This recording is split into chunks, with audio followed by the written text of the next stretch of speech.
ni former Senator Leila de Lima, itong si Butanding at si Butiki.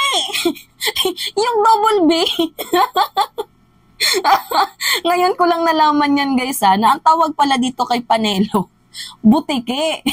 Anyway, hindi din naman nagpaparespeto tong dalawang to. So, pwede natin silang tawagin Butanding at Butiki kasi, 'di ba, may mga mataas na pinag-aralan pero hindi marunong magparespeto. So, nonsense pa na tawagin natin silang mga professional kuno, yung mga pag-uugali ng mga yan, hindi naman karespe-respeto.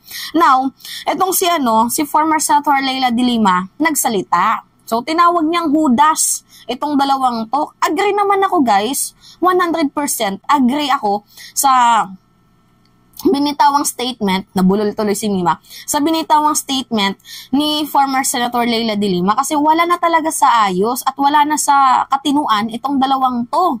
Mga literal na pasikat, so wala na talaga tayong maasahan sa kanila. So sa mga hindi nakakaalam guys, kaya nagsalita itong si former Senator Leila de Lima ng ganito, it is that because, diba itong si Roque, noong nakaraang linggo, 'di ba? Nagsalita siya weeks ago na totoo yung gentleman's agreement. So iniba niya lang yung term from secret deal to gentleman's agreement na totoo daw po 'yon na hindi tayo magdadala ng large scale materials, mga any kinds of materials na para kumpunihin, i-repair itong nabubulok nating BRP Sierra Madre or para mag-construct, magtayo tayo ng structural base diyan sa Ayungin. So, pinagbawalan tayo ng Chinese. So, ganito kasi yung context niyan, guys. Yung point ni Roque, alam naman natin, diba, na gusto niyang sirain ang image ni President Marcos. Kasi yung gustong tukuyin ni Roque na gustong kagera ng ating presidente at gusto niyang magtatag ng martial law. Yun po talaga yung pinakapunto niya. Ang mali lang talaga dito, ang nagkaroon ng backlash si Digong kasi inamin niya na totoo yung yung agreement na sabi niya kung hindi sana tayo nagdadala ng mga repair materials, di sana hindi tayo wina-water cannon. Yan yung kanyang pagkakasabi. Now, itong si Panelo, rumesback. Sabi niya, hindi daw totoo yon, fake news. 'Di ba? Sabi nga ni Sal Panelo, yung nagkakalat daw po ng gentleman agreement, sinungaling daw po 'yon. So ngayon tinukoy ni Panelo na sinungaling itong si Roque. 'Di ba? Yan po yung yung banat niya dito kay Roque. Kasi ganito guys yung nangyari, hindi po talaga na mission accomplished ni Roque na masira itong si President Marcos. Ang nangyari guys, mas lalong nasira itong mga Duterte to the point nga, 'di ba, na mas nangunguna na ngayon sa survey itong si Rapi Tulfo as a presidential candidate kung sakali man nagaganapin ng eleksyon. Nangunguna si Rapi Tulfo at bumababa itong si Sara Duterte. So, nakaapekto guys. And humahabol guys sa rating itong pangalan ni former Vice President Leni Robredo bilang presidente. So, hindi pa naman ginaganap ang eleksyon, malayo pa naman. Pero, according sa survey, nangunguna na si Tulfo. So, naapektuhan guys yung name ni Sara Duterte. So, ngayon, ang ginawa ni Panelo, rumesback siya na sinungaling daw itong si Roque, hindi daw totoo. Pero guys, alam naman natin na alam talaga yan ni Panelo. Kasi, matagal na yung Duterte Balahura supporters yung si Panelo. Ang problema nga lang, hindi na-execute ni Roque ng tama, na i-deliver ng tama ang message niya. Kasi, yan kasi, masyadong madaldal, matabil ang bibig. 'Di ba? Sa sobrang panira nyo, si Digong tuloy ang nasiraan. So, si Roque ngayon, naipit na kasi madami nang galit sa kanya. To the point na, 'di ba, si Panelo, tinawag niyang sinungaling. Yung mga kakampi ng sa circle ng Duterte, parang iba na yung tingin kay Roque, 'di ba, na madaldal. So, ngayon guys, itong si Harry Roque, naghanap ng masisisi.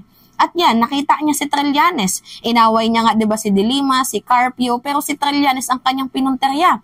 Na sinasabi niya na ang totoong nagtaksil sa ating bayan is si Trillanes daw. Kasi sila daw po yung nagbenta ng Scarborough. Well, naikwento ko naman sa inyo guys na hindi totoo na ibinenta ni Trillanes ang Scarborough. Dahil ang back channel negotiation, ang papel po doon ni Trillanes is pahupain ang nangyayaring umiinit na tensyon doon sa Scarborough. Kasi nung 2012 nga guys, 'di ba, sinabi ko sa inyo, nagkaroon ng standoff doon sa Scarborough because meron pong nahuli itong ating Philippine Navy na mga Chinese fisherman, if I'm not mistaken, doon sa loob ng ating bahura, which is doon sa Scarborough. So, ang nangyari, rumisponde ang China, nagpadala sila ng napakadaming barko, pinalibutan ang Scarborough. So, ang ending, uminit yung tensyon. So, inappoint ni Pinoy itong si Trillanes bilang back channel negotiator. So, ngayon, ang gagawin niya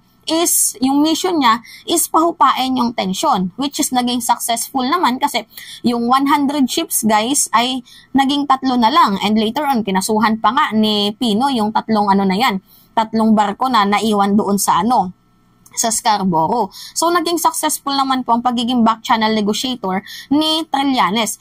Ang pinakaano lang talaga dito guys, pinakapunto ko, sinira nila ang image ni Trillanes. Pinapangit nilang ibig sabihin ng back channel negotiator. Kasi guys, sa totoo lang yung pagiging back channel negotiator, hindi po yan illegal.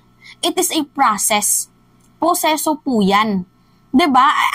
Ang nangyari kasi guys, hindi na po talaga kayang ayusin ng Department of Foreign Affairs itong eksena na umiinit na tensyon doon sa Scarborough. So, hindi po illegal yon. Bagkus, ito po ay isang tawag dito, foreign policy tool.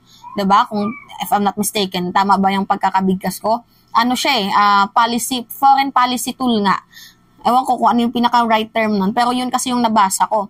Na isa po itong tools, yung pagiging back channel negotiator para maisaayos, ma-de-escalate itong nangyayaring mainit na tensyon sa dalawang bansa na namamagitan. Now anyway, naging successful naman po ang pagiging back channel negotiator ni former Senator Antonio Trillanes.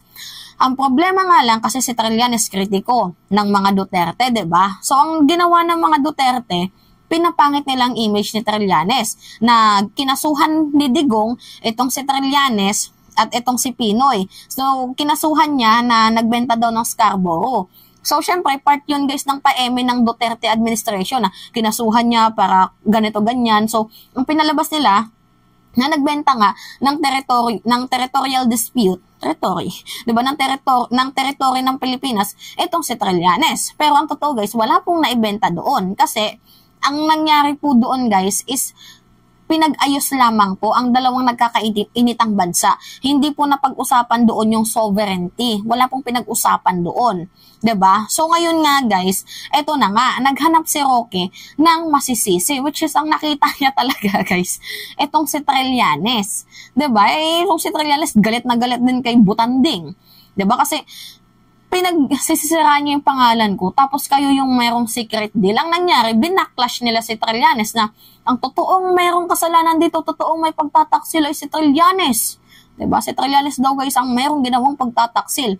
Which is kaya nga nagsalita itong si former Senator Leila de Lima. Ang sabi niya, which is which?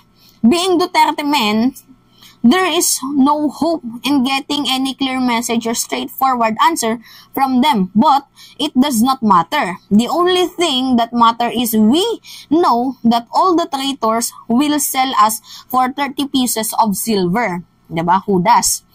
Mga Hudas sila sa Pilipinas at sa lahat ng Pilipino. Yan guys yung yung binitawang statement ni former Senator Leila de Lima. And we all agree kasi totoo naman guys. Wala naman tayong nakukuhang matinong message sa mga Duterte boy kasi nga ang ginagawa nila is mga personal self-interest, 'di ba? Pag may kalat, lilinisin. Ganyan yung mga ginagawa nila. As long as maprotektahan lang nila itong kanilang patron na si Digong. Itong si Roque ipit na ipit, 'di ba? So ngayon ang ginagawa niya, naghahanap siya ng masisisi. So nagbabawi itong si Roque, 'di ba? So yun guys, nagsalita itong si former Senator Leila de Lima kasi totoo naman, nahudas naman tong mga to. Ano pa nga aasahan natin sa mga yan?